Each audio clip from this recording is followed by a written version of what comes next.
So in this part of the tutorial, I'll be explaining how the login module works.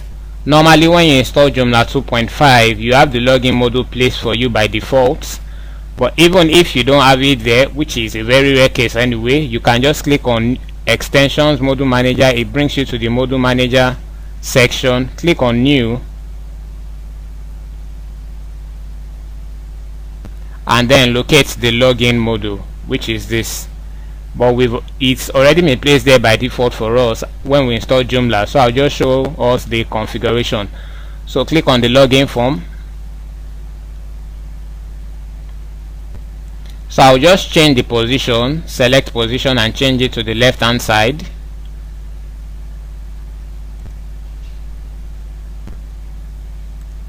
My title will be members area.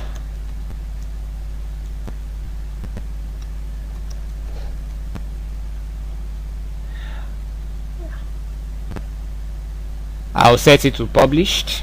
The module assignments, I want it just on my front page, not on all the pages, so I'll click on only on the pages selected. In this case, I want it just on my front page and maybe the about us page and the training page.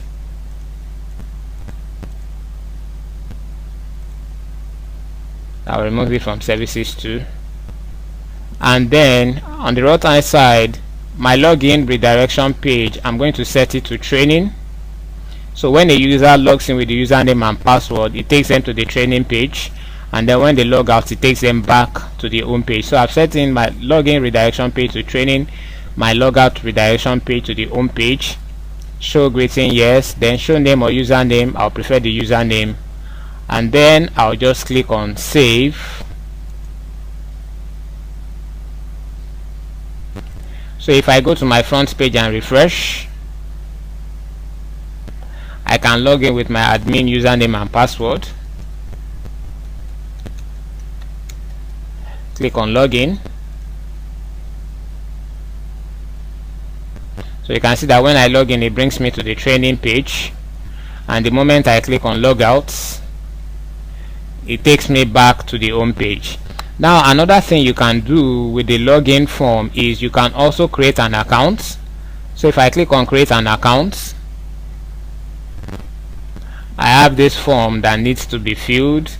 I need to type my name, username, password, confirm password, email address, confirm email address, and then register. So you can actually fill this. Let me create an account, be John.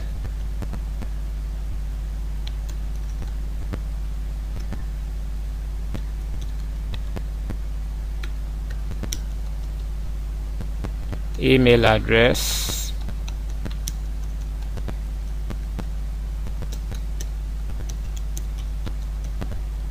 so I'll just copy and paste my email address again, paste, then you can click on register. Okay, so it says could not instantiate mail function, registration failed, an error was encountered while sending the registration email. Immediately has been sent to the administrator of this site. So that registration was not successful. So let me try it again.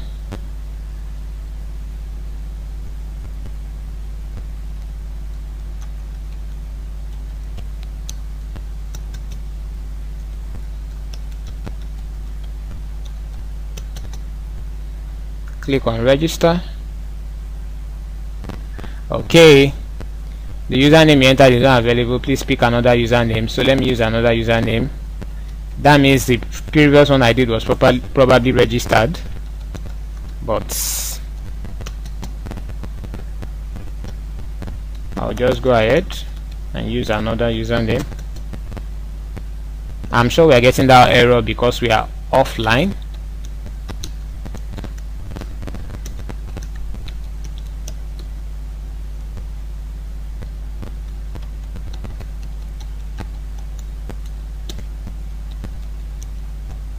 So click on register.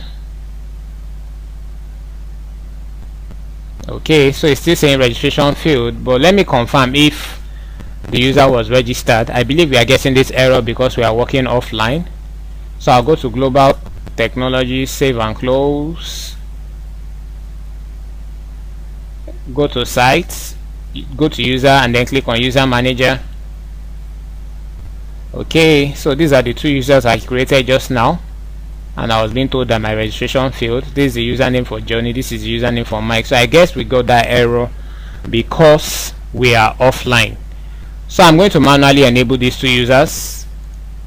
Click on enabled and then click on activated. Normally the way your login form works is once you click on register, it automatically sends a link to the email address of the user, and then the user can click on that link to activate it. But in a case where you are working offline, you can manually come to the user manager section, enable and activate the user. So I can go and log in now at my front end. So if I click on home and I use the username Johnny, I can type my password and then click on login.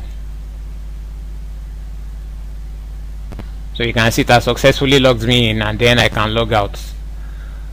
Now another thing I would like to show us is when you create an account, what if you want your user to probably fill in maybe their phone number, their website address, or even their home address before they are able to submit this form. And you can see that from the fields we are seeing here, we don't have any option for phone numbers and all that. So let me show you how you can add that to your user registration form. So go back to your admin backend, click on extensions, and then click on plugin manager.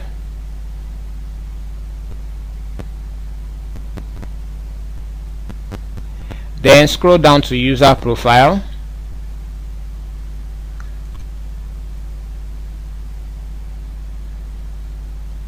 I think it's on the last page. Okay, click on user profile. Now when you get to user profile, you have options, user fields that are set for registration and administrator user forms, and then you have user profile fields for profile edit form. But the one you are going to be changing is the user profile fields for registration and administrator user forms. So the first thing I'm going to do is I'm going to set my status to enabled, and then I'm just going to enable only the phone option. I'll make it required, and then every other option I'll disable them. I can leave the city as optional, so I'm enabling only just phone number and city. I'll disable every other function.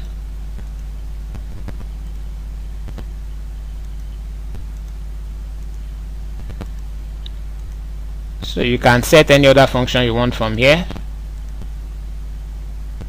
and then I'll click on save and close. So if I go back to my front page and refresh, so you can see what I now have for user profile. The user must enter the city, and then the phone number must be entered before the user can register. So this is how you can add additional fields to your login registration form depending on what you want to achieve with the form. So that's basically everything you need to know about the login form. You can manage your users from site, user manager, and you can add fields by going to extension plugin manager and configuring the user profile.